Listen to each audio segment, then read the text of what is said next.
damn thing. Hello, everyone. Welcome back. Another episode of Red Wine and Chaos. I am Ash. It's Lar. Ash back on the lead. And Ash is back on the lead. Someone didn't like it. Nope. We're out of the norm. No. And Lar said, fuck that. I'm out. I'm out. I'm out. I'm not doing it. Nope, can't do it. Nope, not happening. Nope, it ain't for me. It ain't for me. You know, it was a valiant effort. I appreciate that you. one-time rip, I tried for it. trying. No, I like it. You're good at what you do. I'm good at what I do. Let's just stick with it. Why fuck it up? Great. I'm over here. I was over there sweating, literally. I was like, nah, I can't do that. Don't make No, me. I can't. I don't know what to do. Don't make me. And it's not normally, I don't freeze on the mic, but I felt like I was gonna. But you didn't. No, I know, but it just didn't flow naturally. It just wasn't right. Didn't feel right. The feng shui was off or something. Oh. I don't like it. You gotta, it's just your thing. It's your thing. Well, that's interesting. I'll continue to butcher the bottles. Done. I know I know this is the most riveting part of the podcast for everybody. It really is. It's and I feel like the only way that it's exciting for me to do the bottles is if I continue to not wear my glasses. But then you guys would have to see it. And Yes. then it's not a podcast and it's a TV show. Listen, I have of my just glasses Ashley on. reading the fucking bottles. You would be fucked on this bottle because I have my glasses on and I can't see shit. Like this, We both need to go to the doctor. Yeah, no. The eye doctor. Yeah. So funny story about this bottle that we're having today. I was having a parenting day yesterday. Just was not my favorite. Is that why there's no TV? Is he on? Uh-huh. Yep. I forgot to ask. Yep. I kind of assumed. Yep. Oliver doesn't like when there's a substitute teacher, and we'll just leave it at that. Oh. Most kids love it. Oh, well, not mine. I'm not surprised. Of course not. So Oliver can't watch TV or play video games or have any electronics. So I was mad and I was in a mood. So I opened a bottle of wine yesterday. And I was trying to find one that I didn't think you would choose. So I chose the one that I chose. And it had a duplicate. Lara comes in today. And she just goes right to the wine fridge now. Like she doesn't even. Nope. Hi, friend. How are you? Right to the wine. That's like in that order, in that time frame. Like that's exactly how it happens. Yep. And she comes to the kitchen. Because it's like Christmas. There's so many bottles in there. I can't wait to see what's next. Well, you should take a couple home today because I have another box coming and I'm running out of room. I mean, you don't got to tell me twice. Done. As long as it's not that trash from last week. I'm gonna make you go home I'm with not it. taking that motherfucker. You can dump that. So anyway, so she brings this bottle of wine into the kitchen, and I was like, "Oh fuck," because it was the exact bottle of wine that I pulled from the fridge last night, and it just furthered my like, this is why we do this together, because We're just right there. the twin tingle. It's weird. I didn't even tell her that I opened a bottle last night. Nope. I didn't tell her that I was having a parenting day. Nope. I just felt it. She Something felt it drew and- me to this one. She needed me to laugh that she chose the same bottle. So why don't you tell everyone what bottle we chose, not only today, but last night too? Well, if I fuck this one up, I just need to go on and retire. Kappa? Done. I don't think there's any other way you can say this. Kappa. Oh, it would be. I have no idea. It probably would be. It probably is Kappa, but I don't see. I put the. It just sounds so silly. It is not Kappa. It sounds like, There's what no, are those like weird lines over anything? what are Till those these- like action words? Like pow. And Oh yeah, like kapow. Yeah, that's what what it that's sounds like. Yeah. Kappa. Kappa. Yeah. Kappa. Kappa? I don't know. Kappa. Let's go with Kappa. It's a cab, 2020, and it's got this really pretty like vintage looking peacock on the front. That's what drew me to it, anyways, when I chose it. And I was kind of in the mood for a cab. I feel like we haven't had one in a while. Right, and some of the other ones I was looking at, I almost grabbed a Chianti, and I was like, nah, don't do that to yourself. You don't really like Chiantis. Although I know you do. But if it's the one, John doesn't either, but if it's the one that we chose that he did with me, it was good. it was really good. Well, I don't know. Did you have a duplicate of that one? Mm-hmm. Oh, maybe it was. This one lends to aromas of black currants, the mouth-filling flavors of dark fruit with a hint of licorice, and the long, succulent, and firm finish of the wine. I can definitely taste the dark fruits. Mm-hmm. Like I don't know what a currant tastes like on its own. Isn't it peppery? Oh, probably. I feel like Absolute makes a Oh, currant. yeah. Is it peppery? I don't like but that it's not one, though. Par. But it's not. No. But yes, there is. Yes, I know what you're talking about. I wasn't a fan of that Absolute. No, I didn't. However, either. I do like this one. Who is? Why did they even make that flavor? What was its purpose? What does it go with? What are you supposed to mix That's what I mean. it with? What was its purpose? I don't know. Anyway. I don't know. Fucking Absolute. But I do like this wine. It's good. It's way better than last week's. I can't say it's the top of my list, but I think it's good. The licorice. I don't know if I taste the licorice. Do you? I do. Because I don't particularly like licorice, so it stands out to me. Maybe but that's I why I don't taste it. But I don't hate it in this. I will tell you, because we finished the bottle that I opened yesterday before we opened the new one. Mm-hmm. It's better today. Oh, it breathed a little, so it's better today than it was better yesterday. Today. Nice. Well, that's good to know. Yeah. I think it's fine. I mean, I would say, I might give it like a 2. Yeah, me too. Yeah. That's where I was going. Yeah, I would in the middle of the Last road. night, I probably would have given it like a 1.5. Oh. But well, I'm glad that I'd I give got it to like taste the one that rested. Then. Thank you for taking one for the team. Everybody needs to rest, Everybody apparently, needs including the wine. Everybody needs a little Man, I tell you, I swear to God, rest does everything for me. I feel like a whole new fucking person. Well, yeah, because you're not working 37 hours a day anymore. And you're sleeping at night. Facts. Although I feel like it's coming back around. No, I'm kidding. No, all of my work will be manageable within the hours between 8 and 5. Fantastic. I say that now until I'm gone. Well, anyways, I'm going to send you home with some wine, so well then, yeah. that'll help too. Yeah, no, I rest. This wine feels great. 2 cheers. 2 cheers. You can take it home. To Kappa. You give me this bottle. Yeah. Oh yeah. Okay. Unless we open it, which I'm okay with too. We may.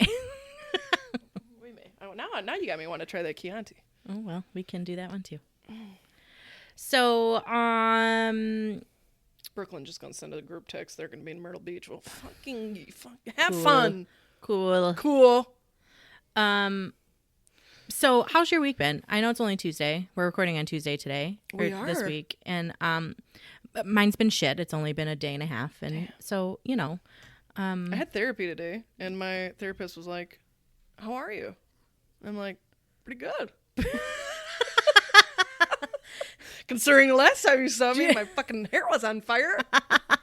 Pretty great. I feel pretty good. Good? I mean, it's really uneventful when I do only work a normal person's timeline. So, okay, so you're working a normal person's timeline. Yeah. What have you been doing since you got back from conference? Catching up on my shows. We love shows. I love my shows. And I got some really good recommendations while I was okay. So that's why I've been catching up on shows, starting new shows. I'm just all over the place. You still have never texted me that Sandpiper show that you wanted me to watch. The what? Sandpiper? No such thing. What's this? You told me last time I was at your house, you were like, "Oh, you gotta watch the show." In the dark? Is that it? Yes. What the fuck is Sandpaper? I don't know. Is there a show that starts? No. That's why I was like, no such thing. I have no idea. Was it? Her name is Piper. No, it's not. No, it's not. No, what the fuck is her name? No, it's not. It's not Piper. I don't know. I'll have to talk to him about that because we were the one watching that show together, and he's gonna laugh that you called it. What is it called? What's it called? Shut up. In the dark or in the dark, in the darkness, into the dark. See, you don't even know. Man, fuck! What the fuck was that show? Anyway. But it's not Sandpiper. I do know that. Well, I haven't watched it because I didn't know what the fuck it was. Well, it ain't Sandpiper, so don't look that up. I don't know what the hell's gonna happen if you bring that up. Anyway, it's the one with the blind girl. Is that the one you're talking about? I don't know. That's the one that I had recommended to you. I think. Oh yeah, and you were telling me to watch the other one, and which I did. What's the other one? Oh, the girl Girl in the window across Girl the in the street. window across the street from the whatever the fuck, that crazy shit. Yeah, the spoof, the murder show spoof. Yeah, I mean, it was good, though. It was good. Until the end. Because it was a spoof. Then I was mad as shit. Because it's a spoof. I didn't realize it was a spoof. Yeah. I thought it was like a continuance. No. I had no idea it was a spoof. No. I didn't know that. I really was like, who the fuck thought of this shit at the end? And then, but the whole show had me on edge. I know. Yellowstone. Oh, my mom keeps telling me I need to pick that up. So, yeah, that was recommended by the AV guys in Denver, and I happened to watch it. I caught the first 3 episodes on the plane coming back, which I never watch shows on the plane. I only watch movies. I'm like, what movies are on here? I knew that I haven't seen. I'm a movie buff. I do like my shows, but I'm a movie buff, I am too. But I happened to watch, I started Yellowstone, and then fell asleep halfway through the first episode, woke back up when they were coming around with beverages, and then caught the 2 and 3 and got intrigued. So then started watching it. Had to go back and rewatch the first one to catch up on everything. And I really do like it. It's got Kevin Costner in it. Yeah, I like him. And I don't know their names, but a couple of other actors and the daughter, the woman who plays the daughter. I recognize her, and I can't put my finger on it from where. She's a ginger, real pretty. Anyways. Beth, isn't that her name in the show? Beth. I think so. Yeah. Yeah. Anyways, I really like that show. Yeah, Very good show. I've heard good things about it too. It's good. I had to catch up on. So Snowfall started. Still trying to get y'all to watch. Snowfall. I know. I know. There's like a laundry list of shows. It's really hard for me to watch. I mean, I thoroughly like shows, and I will watch just about any one that anybody recommends. But I have to fit them into my schedule. But I fall asleep at 8:30. I know it's hard. When am I supposed to watch? 8:30. I know it's difficult. It's the middle of summer, and I'm asleep, and it's late outside. You wonder why I'm up till midnight? It's because I'm watching shows. I'm watching shows. I can't not watch my shows. So yeah, I'll get into something in a second. So. There was that Snowfall. I had to catch up on Power, the new Tommy season, and then I had to catch up on Euphoria. So those are like my shows. What else am I watching right now? I think that's really about it. All American. I cannot believe you've never seen All American. John would probably like All American. What is it? It's based on a true story. It's about a high school football player. It's really good. It's really good. And then their storyline develops with the characters at first, and it's from the CW. And I thought, oh god, this is gonna be trash. No, it was really good. Surprisingly enough, I would say the CW has put out some good shows. I would agree with that. And I used to think CW was trash. I did too. The All American is great. I did too. But lately, I feel like they've done a good job. Yeah. So what are you on right now? What are your goals? Oh, and I had to catch up on Grey's because the new season started, which I'm all caught up. Oh yay! I am caught up. Are you impressed? Who are you? Because I'm caught up too. And now that conference is over, I can email you and be like, "Bitch, you watch this yet?" Yeah. I'm actually watching it live sometimes on Thursdays. Whoa. What is? Whoa. I know. It's like because I don't have to fucking work. Going back to the old days. I know. I also caught up on Grey's. This Is Us, the last season is out, so I'm catching up on that. Girl. It's not my favorite. I but fell off. I did not fall off, but it was not my favorite for the last like 2 seasons or whatever. But I watched them. It's the last season. I'm just gonna finish it out. Yeah, you gotta. Ay. Stupid machine. Okay. So, anyway. Are you talking to me? No machine. Sorry, I kicked the cord. I may have a peanut head. So we were talking about This Is Us and how it's the last season, so I'm just committed. But the other one that I am watching is A Million Little Things. That new season started. How is it? I've only watched 1 episode so far because, again, I only have so many hours. So many hours in a day when you go to bed. But it's good. I like it. I think it's just the thought behind the show is just like a really cool dynamic, and like their group of friends are like helping raise each other, and I can really relate to it. Yeah, I was huge into that season 1. Yeah. Season 2 started, and I started to fall off, and then I'm like so far behind. Yeah. I would like to go back to it because I thought it was a very, very, like you said, it was very relatable in terms of their core group, but I gotta go back to it. But I did also start watching Euphoria. I've heard a lot of people talk about it. A lot of people tell me that I needed to watch it. I know season 2 just came out. So I wanted to watch, and I really like Zendaya. Like anything that she's in, I really like. She's great. I may not like the show or the movie, but she's just so good that I'll watch it and I like it because of her. She's especially phenomenal in the show, Yeah. which I didn't know until this season that she also helps. I'm bad at this, whether it's direct or produce. I always get those two. She helps do something, and she Behind helps the scenes. Yeah, some sort of production within the show, and she also helps write for the show as well. And so she does a lot of like character development and stuff like that. And so I didn't know that about the show until this season, but she's phenomenal.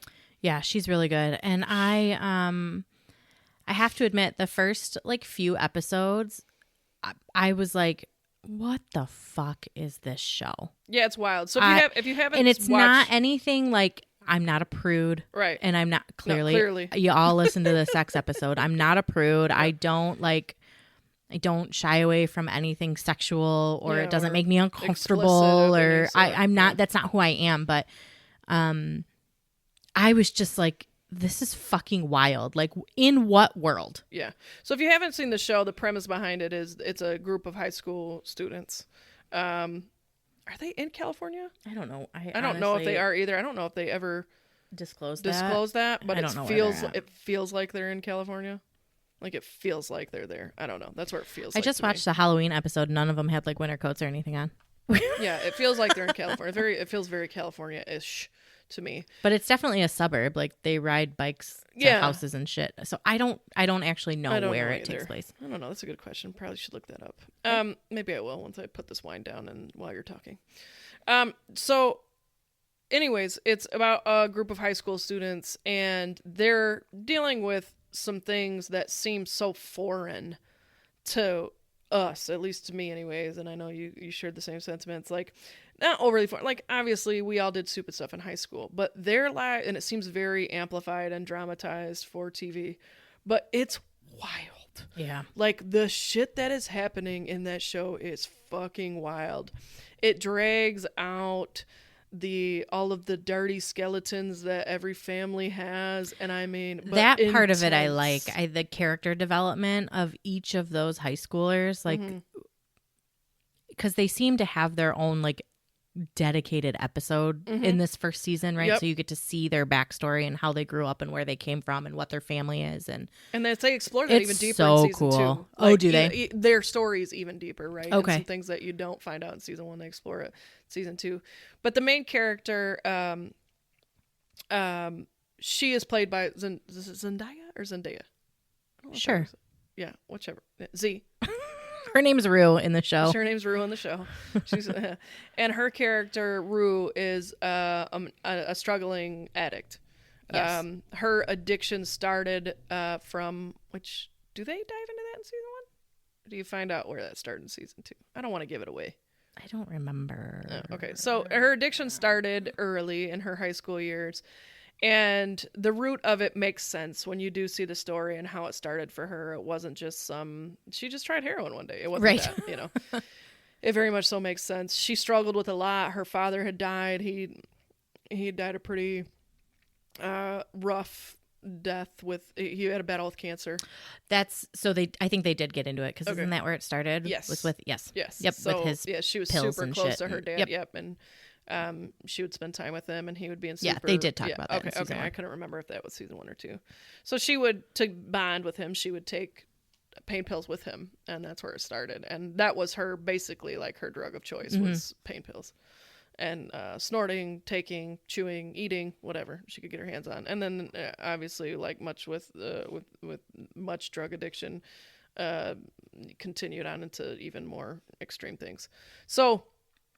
the whole show is she's the lead character, but again, a lot of really, really well developed, crazy things happening with the other characters as well. And the thing about that show is it takes a look at addiction in a bunch of different lights. Yeah. There's a sexual addiction. Yeah. Porn. Yep. I would argue too that there's like an attention addiction. And attention, that is a very real thing. The kitty cat, what is her? Yeah, she's very addicted to that attention that she's getting receiving from all of these men. Yep. There's an addiction to what was the other one you mentioned downstairs? It was drugs and alcohol. We're talking about.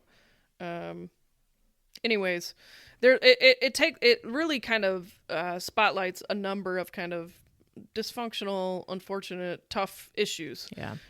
It deals with sexuality. It deals with, there's a lot of really like tough to swallow pills in that show. Yeah. But I think that it's very well done. Yeah. Especially season 2, when you start getting into it even more, like and I don't know if they did it for season 1, but on season 2 they'll do like after the episode and they'll talk about each episode. Did they do it on season 1? I don't know if they did it the whole season, but they definitely did the last few episodes. Okay, I was gonna say I didn't. If they did, I didn't watch them in season 1, but I started to watch them in season 2, and they talk about the lighting, the way that they shot the episodes, what they were trying to accomplish, the wardrobe, the styling, like. They talk about it as a whole, and to see it all come together, it's super, super well done. Yeah. The show is well done. Yeah, I agree. But it got me thinking, and then, I caught up on that show. I had to watch the season 2 finale happened while I Go lay down. Go lay down, because if you touch that cord, your mom's going to break your little fat neck. Go lay down. Oh, what if I lay by Tio? Jesus By Christ. Titi's foot? I want to touch her. Then I was watching, so I caught up on that, and I was watching Dr. Phil. Dr. Phil yesterday when we were discussing, we weren't discussing it. It made me think of what do we want to do next topic on. And I had thought about this before, but the idea and the topic of addiction kind of came to mind for me, because I know it's something that a lot of people, a lot of families struggle with in many different, gambling was the other Gambling. one. Gambling, yeah. And so,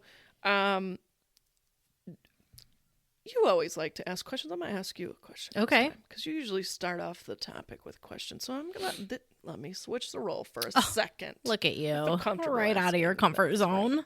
Proud of you. When it comes to your own personality, do you feel that you have any sort of like addictive tendencies at all? Do you think that that's something that is a possibility for you, or no?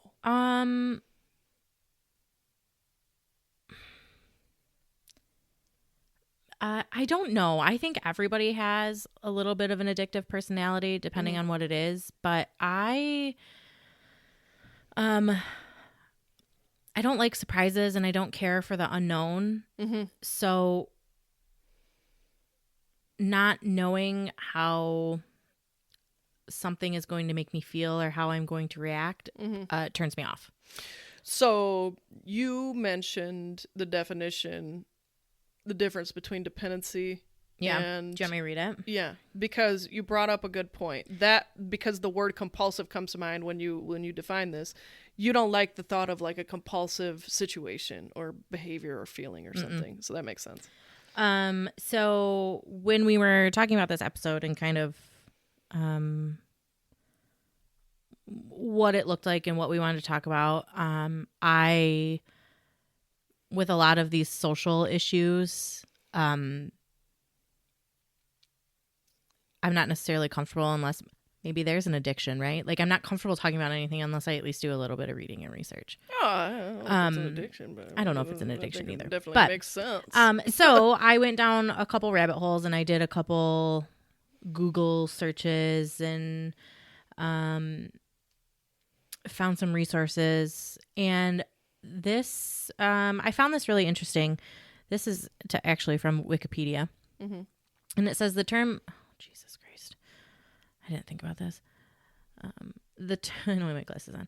The term addiction is frequently misused when referring to other compulsive behaviors or disorders, particularly dependence, in news media. An important distinction between drug addiction and dependence is that drug dependence is a disorder in which cessation of drug use results in an unpleasant state of withdrawal, which can lead to further drug use. Addiction is the compulsive use of a substance or performance of a behavior, sex, that is independent of withdrawal. addiction can occur in the absence of dependence, and dependence can occur in the absence of addiction, although the two often occur together. So thinking about that, those definitions, so there can be a drug dependence, right, or an alcohol dependence, but there not necessarily could be like a gambling dependence. That's more of an addiction, right? So those Probably. or just because it's not creating the same sort of Probably. dependency, literally chemical and physiological dependency that And I used the anxiety meds that I'm taking as an example, because you had asked, like, well, I guess I don't understand. Like, explain that. I've never heard that before. Well, I couldn't think of how could you have a dependency without the addiction, but then you enlightened. If you need it, I'll tell you too. I am dependent on my anxiety medication, meaning if I stop taking it, I am going to have a reaction to not taking it. Mm-hmm. I am going to feel fuzzy. It's going to cause a physical reaction. Mm-hmm. It's not major, but if I don't take it every 36 or so hours, 24 to 36 hours, I feel different. You feel the effects. That's a dependency. Mm-hmm. But I am not addicted to it. I do not have a compulsion to take it. I don't feel... To feel said effects. Correct. Yep, that makes sense. So, like, you said no, not so much. I myself would have to say that there are parts of me and parts of my personality that I could see could be somebody who could, if had been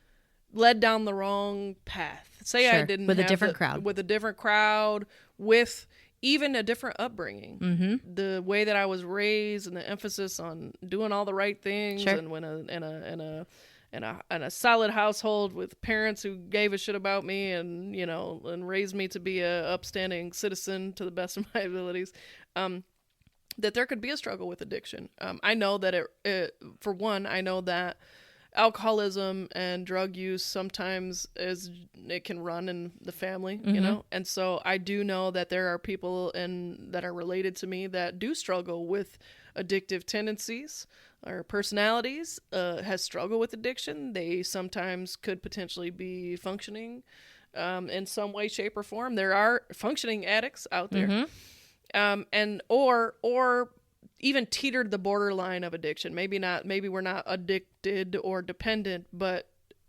maybe we're pushing the line. Yeah. And so I know my personality. Compulsion and compulsivity that you don't like is something more streamlined with my personality. Yeah. Hey, yeah, right, well, let's go. And we've talked about that, right? Like that all or nothing. Oh yeah. Right? Like with your diet and exercise, right? Yeah. Like when you're in, you are in. There is no gray area. There is no cheat. Right. To the extreme days or weeks, there's maybe a meal if you're lucky. Right. Right? Like, and you don't miss a workout and you don't skip on your diet. Like, you are an all or nothing kind of person. And I don't think there's anything wrong with that. But I think the difference between you and an addict is that you're able to break it down to the point where you can be self-aware enough to stop yourself before you hit something deeper. Sure, absolutely.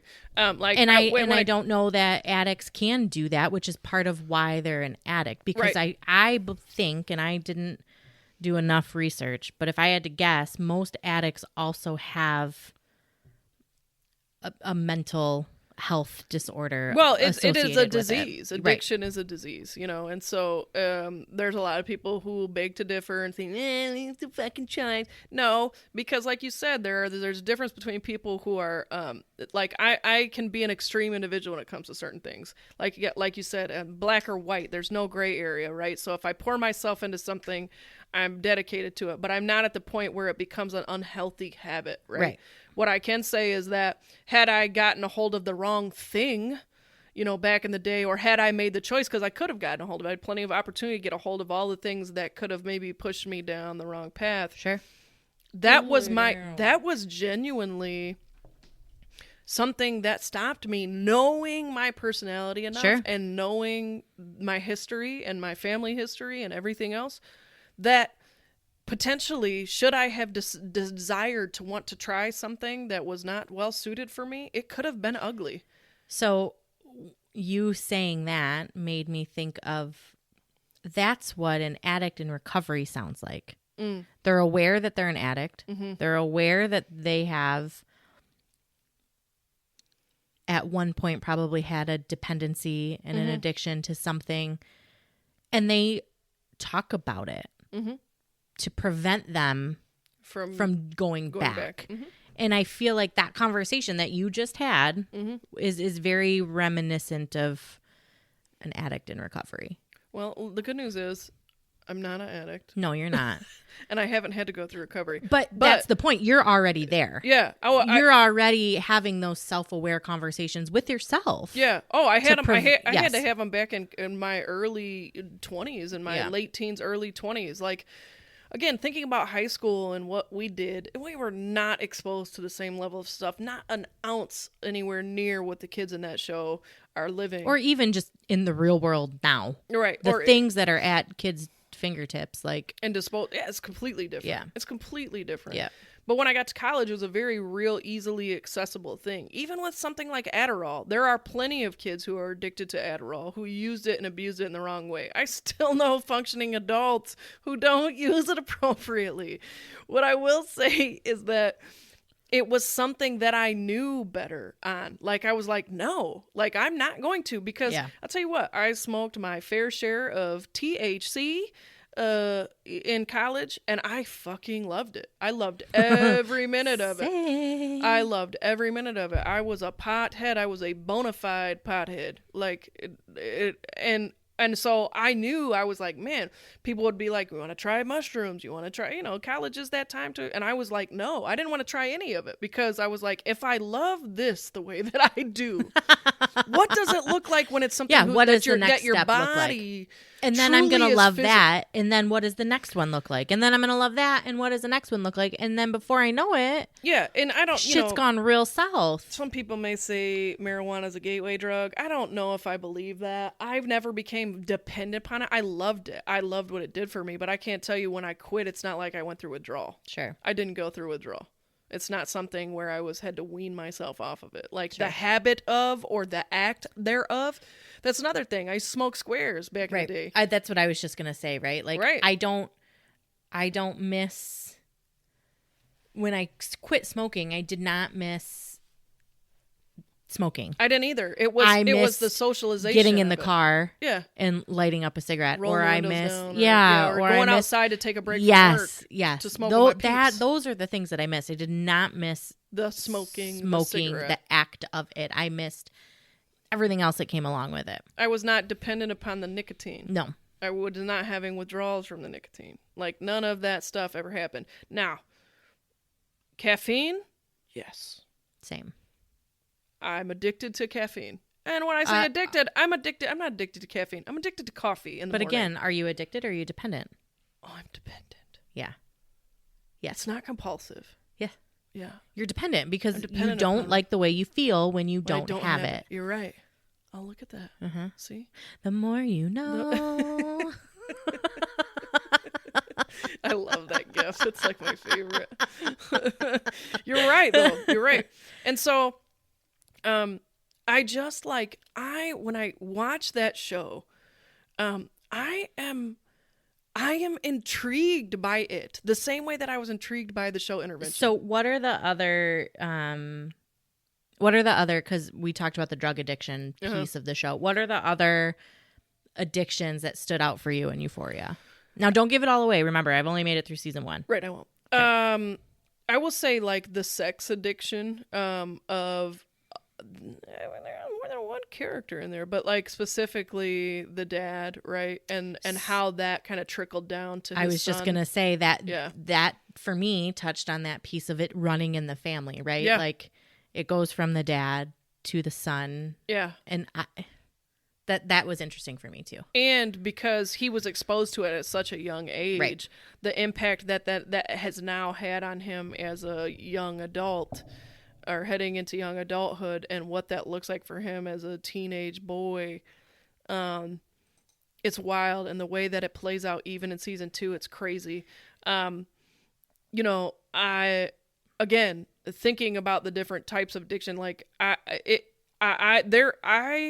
was raised by good humans, and luckily I have a great, because it could have went very different for me, just knowing my personality. Sure. Things could have went very different for me. So it's like when you see stuff like that, my family used to talk shit to me all the time, like, why the fuck do you like to watch Intervention? And I was always intrigued by that show because, one, I don't think people there. I hate when people who don't understand addiction, they will absolutely categorize folks who struggle with it as just wild shitbag drug users and or alcoholics or something. And it's so much. They just wake up and choose to be a mess every day. I'm just gonna shoot this up. Like, you know, a lot, if you hear a lot of those stories and you really take the time to do your research or even just open your eyes and your ears to be able to listen, it never happens like that. Do you know how many like suburban housewives have unfortunately got turned out by pain pills because of the fucking pharmaceutical drug ring and stuff that's being run, and how they get hooked on a botched surgery or just a bad accident or car accident or something, and then they get hooked on these pain pills to survive, and then it's like from there, I can't get that fixed anymore. Right. I can't get that fixed anymore. Right. So what's the next? I have somebody that I love, that I'm very close to, that's in my family, who had to go in for a major surgery, and they literally said, what can I not have to? They're like, you're going to have to take this to survive that pain. And they're like, nah. But is there something else? And when can I cut? And they're like, if you don't take it, you may end back up in the hospital. And they're so self-aware of what they struggle with. They said, no, I will take this until this time because I'm not getting hooked on that. So thinking of that, I had surgery on my foot when I was 20.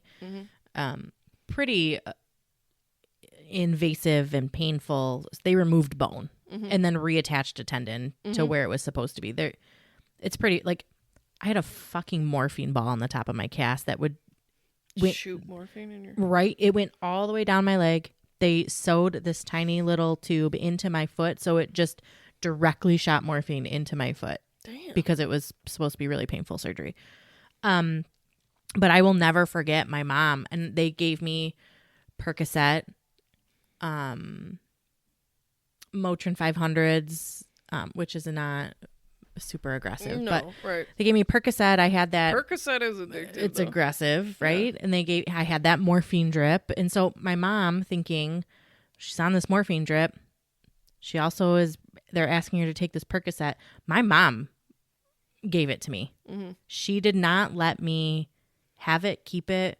My mom administer the drugs. And I vividly remember her being like asking where my pain was before we went there. Yeah. Because I think she understood that I was in college. After the surgery, I was going back. It could very easily have spiraled. Now, again, that's not necessarily my personality. I don't like to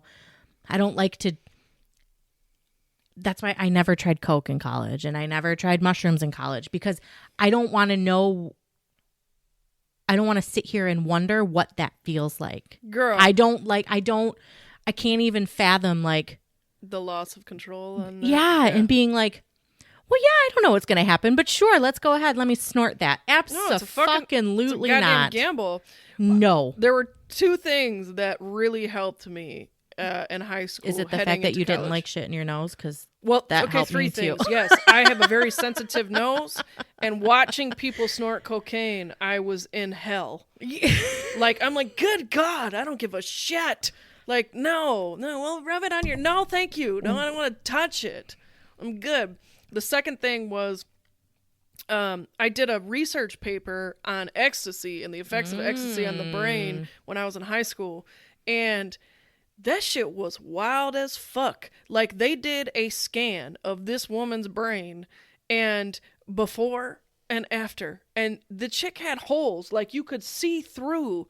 literally like there were areas of her that had been eaten away by the amount of drugs that she had done. So there's that. Scared me shitless. I'm like, the fuck? Why would anyone knowingly want to be on this? So I didn't want to do that either. And then the third thing was I had a really great brother who was like, no, and no. You know, he was the guinea pig. He was like, nope, it ain't worth it. I tried it. Don't do it. Yeah. You know, and so like he definitely dabbled and scared me shitless. Yeah. Like, and so I had one of those too. But I can't imagine thinking about my mom and the fear that she had knowing her kids. You know what I'm saying? Like, so there was my brother who went before me, always paved the way. God bless you. Not the oldest one, the other one. And then there was me, and she knows our personalities. She has said to me this day, like, I'm just so thankful, like, because I know your personality. It's almost like it because can be extreme about things. You know, like I was an adrenaline junkie. I like to do things that brought that sense of, you know, that natural dopamine to the body, right? So it's like you can chase that high or you can buy that high elsewhere. And so she was probably terrified. And I think about that. I'm not necessarily worried about that with my kid because my kid's pretty goddamn just old Ferdinand over here. I don't think he's an adrenaline junkie. But I don't think about it for Oliver. Yep. He gonna be the one to work. Oh, he gonna test me. But I think about how that, like you said, your mom was like, she wanted to control that and regulate that, and I think about like what that feels like after your kid. You know, I don't. But there's a whole world out there that's nothing to do with us, and like. When I was watching Dr. Phil yesterday, what sparked it, these kids were taking Percocets that were laced with fentanyl, and they fucking killed her. There was like 5 children, and they were when I say children, they were teenagers, and they were all dead. I think when we were in high school, I don't know about you, but our definitely about weed. No, drinking? Well, in our high school, one of the things that I remember them talking a lot about is like, you don't do drugs. One, because you shouldn't do drugs, but also you don't know where they came from and you don't know what they're laced with, right? Yeah, and that stuck with me for a long time. Yeah. And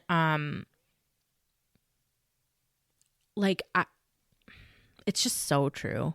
Like you just don't know. And that was enough for me also to be like, nah, I'm good. Right. I'm not out here about to I test my fate enough. I'm not about to test my fate with one snort of a that line. I don't know what it is. Yeah. Right. For real. And I think about that too. And I think another reason why it comes top of mind for me oftentimes, a lot of the shows that I watch they deal with drugs. Yeah. The new Power that I'm watching that's got Tommy as the main character right now. There's this new drug that they're literally formulating in a frigging lab with the scientist that like glows in the dark, and it's like you just rub it on your lips and then you transmit it to somebody else by kissing them, and you take it as this crazy high that hits them instantly, and they call it Dahlia, and they're like, it's fucking amazing, and it's like, and they're trying to like replicate it, and it's like, oh my god, like there was a murderer called the Black Dahlia. The Black Dahlia, right? And so it's just that's insane gonna kill because people. this Talk is the about type foreshadowing. I don't know if I just ruined the show for you, but they're foreshadowing that thing's gonna kill people. I'm sure. Well, and anyway. and because they just like this newest episode, they just like, again, we're trying to make it cheaper, basically cut it, but not cut it with bad stuff, but like just change the formulation, and I'm sure it will. So to market it to more straight people as opposed to this elite group of people. Anyways, so it's just crazy because I feel like even my brother teaches on the east side of the state of Michigan, and this was not this year. This was like, I want to say he probably told me this about 5 to 8 years ago, was telling me how the cheerleaders were shooting up between their toes to not leave track marks. Are you fucking kidding me, bro? Hi, welcome to the east side of the state. Like, those are the conversations we had when I was in high school. Having those conversations. We were like, damn, I forgot my bowl. Let me smoke this boogie ass weed out of a pop can or a potato. What do I have at my disposal? cracked an apple once. Mountain Dew bottle. Goddamn fucking shooting up. Like, what are you talking about? I know. Nobody it's wild. I knew was doing shit like that. Like, It's wild. It's crazy. It's terrifying. The other thing, before I get into, I found a really good like facts versus myth thing that I want to talk on. But another thing that I found interesting in Euphoria was with who's the one kid that's in college and he plays football? McKay. McKay. That kid is addicted to pleasing his father. Have you ever noticed that? So the last episode I watched, he was like, when they touched on his backstory, it was like he spent his whole life trying to make his dad happy and make his dad proud. He tried to be the best. He tried to be the fastest. He was always trying to do better for his dad. And his dad was always like, yeah, you did great, but you could do X, Y, and Z. Like, and so they were having a conversation at the table because he plays football in college. And he was like, they're all better than me. Mm-hmm. I don't know how I'm going to get drafted if they're all better than me. And I don't know how to come out of this because I'm disappointing you. And he like can't stop living his life for the approval of his father. Mm-hmm. And his father's not absent. He's around. He's just, again, there's that mental trauma there that is leading him to some sort of addiction, which is this people pleasing, this looking for attention and looking for all of those things. Mm-hmm. Yeah. And I think that there's, again, I don't know if that falls in the realm of true addiction right? Quote, unquote, but using that terminology, but it's there and it's real. And all of these social addictions, they don't have to just be drugs. You don't have to just be addicted to drugs or sex or porn or any of gambling is an addiction. It's a big one. Attention is an addiction. Like, there are so many ways to get that high that aren't even discussed. And I think that that's where, when I say that most addicts probably have a mental health disorder, that's where those kinds of addictions would fall. Mm-hmm. Absolutely. Or whether it's a disorder or some sort of struggle. Sure. Yeah, some sort of struggle with mental health, and a lot of it. And those type of issues are definitely dealt with and shaped from lived life experiences, past traumas, all of that, childhood. I mean, this shit runs deep. Yeah.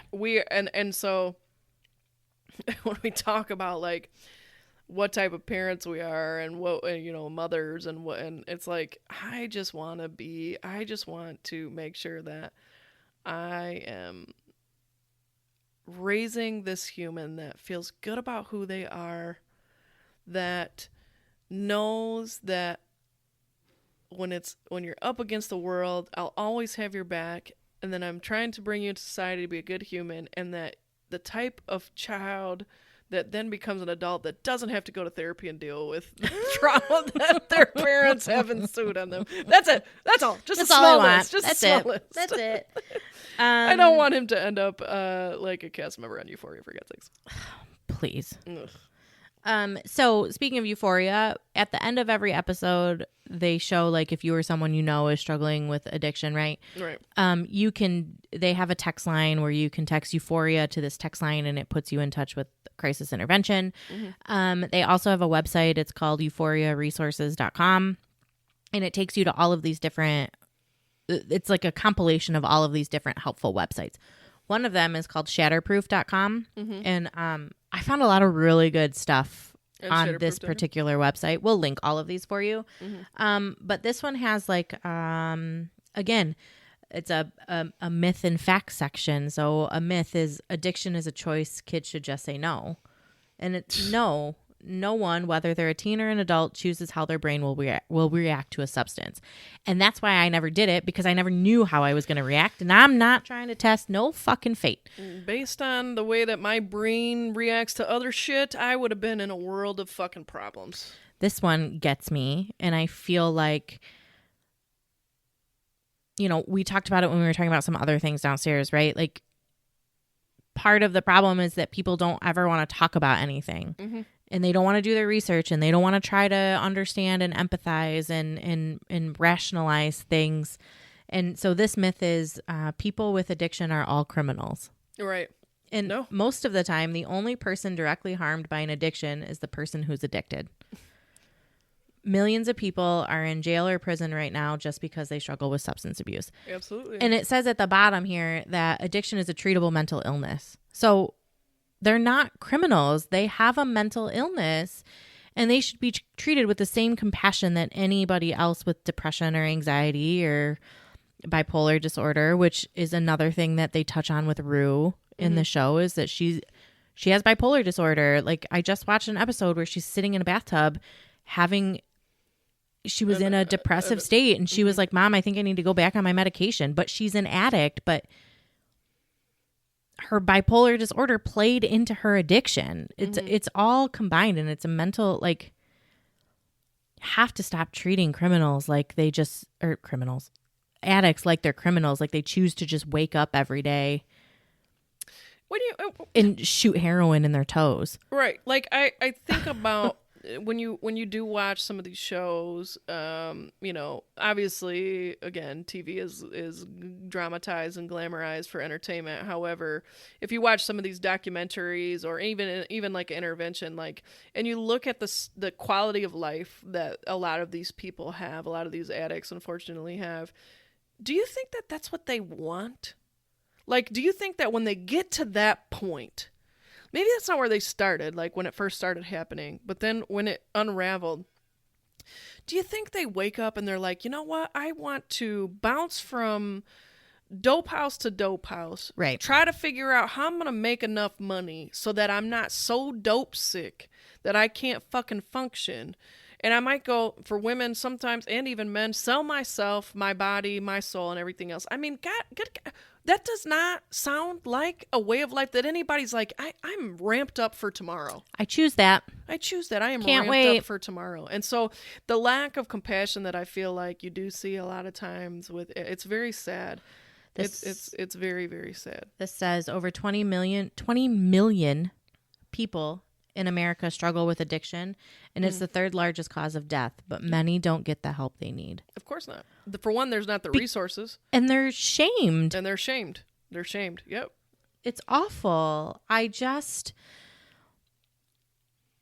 can't say enough about reaching out to someone if you're struggling. Like, I know that it's easier said than done. Believe me, I know. I have dealt not with addiction, but I've dealt with my fair share of like not reaching out for any form of help when I needed it. I had postpartum depression. I didn't fucking tell anyone. But when you finally did, what happened? I got better. You got better. And my life got better, and I felt better. And I understand overcoming the shame of addiction. I do, but try. Yeah. I promise there are people that love you. Not everybody in your life has written you off if you're struggling with addiction. And I think, and I will say, I think probably like the bigger message is if you are not an addict and you know somebody who struggles with addiction, or maybe even teetering it, or maybe you don't know somebody personally, but the next time you may come across somebody that, because a lot of we have a tendency to judge the homeless population. Oh, they're all a bunch of drug addict, or they're lazy, they don't want to get a job. Yeah, you never know the backstory behind anything. You have no idea where some of these people's stories, unfortunate or downward spirals, have started, and you would be surprised that a lot of them aren't just some, I tried a street drug for the first time in my life, derailed again. Right. Could be a veteran who's dealing with PTSD. Could be, you have no idea, a mother who lost a child and turned to substances to try to heal. I mean, the fucking possibilities are endless. Life is hard enough as it is. And so I encourage you to just think twice before the judgment starts, and be an ally for somebody. It's not always easy because, unfortunately, a lot of times addicts, to survive, do things that are unfortunately reckless to survive. They'll steal. Sure. That's not always the case, but they have to. They're finding a way to feed their dependency, and so that they're not actually physically ill. And so it feels like betrayal. And there are programs for family members who unfortunately do help with that dependency. Because, God, if you love somebody, you don't want to see them struggle. And so you're like, man, you give in. But right. You wish the resources were a little bit more abundant, but there are resources out there. Yeah. To be able to take advantage of and utilize. So I want to do a little correction. I was saying that addicts have a mental health illness typically. First of all, they call that co-occurring or a comorbidity. And 40% of those with an addiction also have a mental health disorder. Okay. 40%. That's a lot. That's still very high. And there's a lot of comorbidities with addiction. Trauma, childhood trauma, all of these. They said that typically anxiety and mood disorders, schizophrenia, bipolar disorder, major depressive disorder, conduct disorders, PTSD, and ADHD, those are the highest on the comorbidity list that lead to addiction. And if you think about it, right, like if you're schizophrenic, the last thing you want to do is hear all those voices in your head. Where do you go? Let me quiet the noise. So it makes sense. And absolutely. And like Sarah said, I think at the end of the day, or Sarah, I just read a text from Sarah, like Laura said, at the end of the day, you have, like, I feel like it's, if you know, right, or suspect that somebody is suffering, it is your job to help, to try. I would not be able to live with myself if I did not at least try. And you may not have the answer, but you have the ability to be a safe place for that just person. Let them talk, and then be able to help them try to find resources that can truly help them better than what you're able to provide. But again, I think it's just, I think it's your favorite go-to. It's one of our, don't be a dick. Don't be a dick. Yeah, try to be a good human. Have some empathy and some love for your fellow human beings that are struggling with things that, again, I could never truly imagine living that type of life. It is sad, but it is not hopeless. And it's truly out of their control. Yep. They can't, that's, again, addiction is not a choice. No. So behave that way when you're trying to help. And you know what? Some of those shows that we mentioned, Euphoria, again, it's very dramatized. But if it's something that you're not, so that's the other thing. I think a lot of times, you're going to see life differently depending on, your lens is going to look different than mine depending on your life experience and what you've lived. Some people can't relate to this because they've lived a very, very, what you would consider a healthy, thriving life, and they don't know anything. But that's not to say that this isn't a very real, serious issue, and that the people who struggle with addiction don't need love, compassion, and people on their side as well. I'll tell you what, I'm just trying to find anything I can to put in my back pocket so that if the day ever comes and that my child, in particular, because we're talking Euphoria, needs the help, I can provide it. Oh, man. And wait till season 2, one of the episodes with Rue and her mom and her sister as well. So, family members suffer from it as well. Yep. It is tough. It is a tough spot, especially as a parent. You can't imagine, because you want to help, you want to save your kid, but at the same time, they're unfortunately going through there are some horrible situations that, like I said, you can be put in, being loving an addict or being related to an addict or whatever the situation might be. But what's your choice? Are you going to disown them? Sometimes there's a hard stop. It just depends. Like it's wild. So anyways, encourage you, if it's something that you're not familiar with, at least if you do come encounter with it, maybe just think twice before you make that first harsh judgment, because you never know. That's right. You never know, because I'll link all the all the resources that I found, all I'll put it all out there so that should you ever need it, you can come to us. Yeah, and the world is a wild, wild place, folks, full of chaos. But that's why there's wine. But that's why there's wine. Unless you're an addict, you probably should stay away. Then maybe it's just a nice glass of juice or that's not fermented. Go for a run. Maybe we should have ended a different way instead of with wine on our addiction episode. Chaos is inevitable, but that's why we have resources. And we're here to love you and be your ally. And if you don't have anyone to talk to, call us. I promise we'll help. Will we? Without wine. We won't bring the wine. God, that's a cruel, cruel joke. Let's get the fuck off here. Oh, have a good night, you guys. Bye.